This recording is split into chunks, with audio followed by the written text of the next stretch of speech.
BJP कहीं ना कहीं नीतीश को उन्हीं की जाति के नेता से टक्कर देना शुरू कर चुकी है। सम्राट चौधरी ने जमीन पर काम करना भी शुरू कर दिया। बीजेपी को कॉन्फिडेंस दिलाया कि नीतीश हो तो अच्छा, ना हो तो और भी अच्छा। इस बार बिहार में कमल खिलकर रहेगा।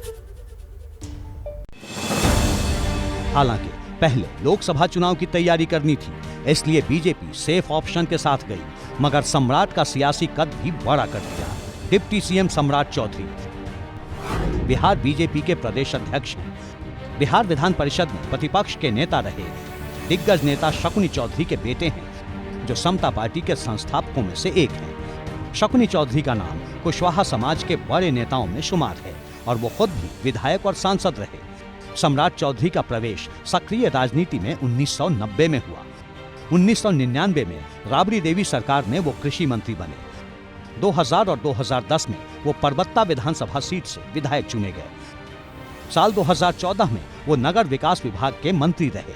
साल 2018 में वो आरजेडी छोड़कर बीजेपी में शामिल हुए। एनडीए सरकार में पंचायती राज मंत्री रहे। यानी ऐसे नेता जो बीजेपी में शामिल होने से पहले आरजेडी, जेडीयू दोनों से जुड़े रहे। बीजेपी सम्राट को इसलिए लाई थी ताकि लव कुश वोट यानी कुर्मी कुशवाहा को साधा जा सके। मुझे डर लग रहा था, जिस तरह से प्रेशर पड़ रहा था लालू यादव का नीतीश कुमार जी के ऊपर तेजस्वी को ताजपोशी के लिए, तो फिर बिहार दोबारा जंगल राज में आ जाता। इससे मुक्ति मिली। अब भारतीय जनता पार्टी जंगल राज नहीं आने देगा, लालू जी की ताजपोशी नहीं होने देगी। मुझे पहले से मालूम था कि यह अननेचुरल अलायंस है आरजेडी जेडीयू का, बहुत दिनों तक चलेगा नहीं और बीजेपी जेडीयू मिलकर बिहार में सरकार बनाएगी। बीजेपी का सिस्टम क्लियर है। नीतीश साथ जरूर हैं, लेकिन ठसक पहले जैसी नहीं रहेगी। चलेगी तो बीजेपी की ही।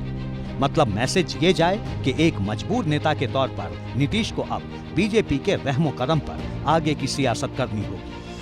वैसे भी इस बार मोल भाव में नीतीश की ज्यादा नहीं चली। सूत्रों के मुताबिक डिप्टी सीएम के तौर पर सुशील मोदी को वो साथ लाना चाहते थे, लेकिन बीजेपी ने अपने हिसाब से डिप्टी सीएम तय किए।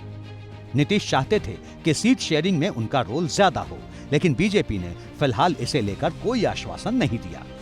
नीतीश ये भी चाहते थे कि बिहार में लोकसभा चुनाव के साथ विधानसभा चुनाव हो जाए।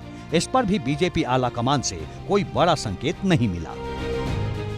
खेल शुरू हुई है, अभी खेल बाकी है और मैं जो कहता हूं वो करता हूं।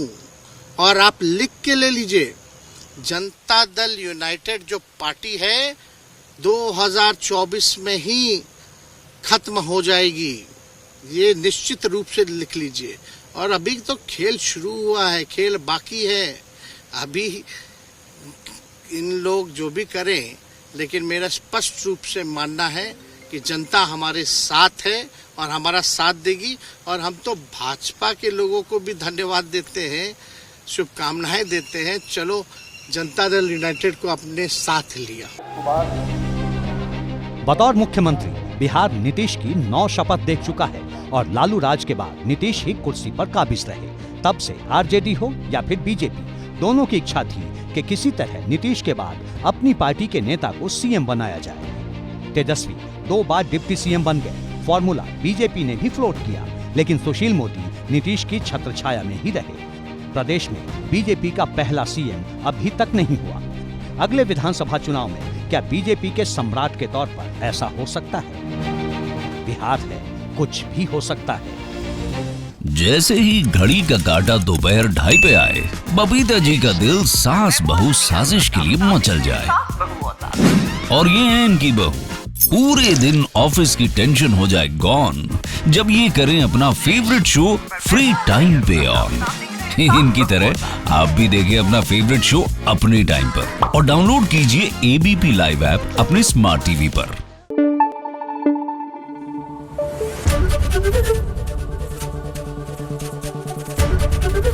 एबीपी न्यूज आपको रखे आगे।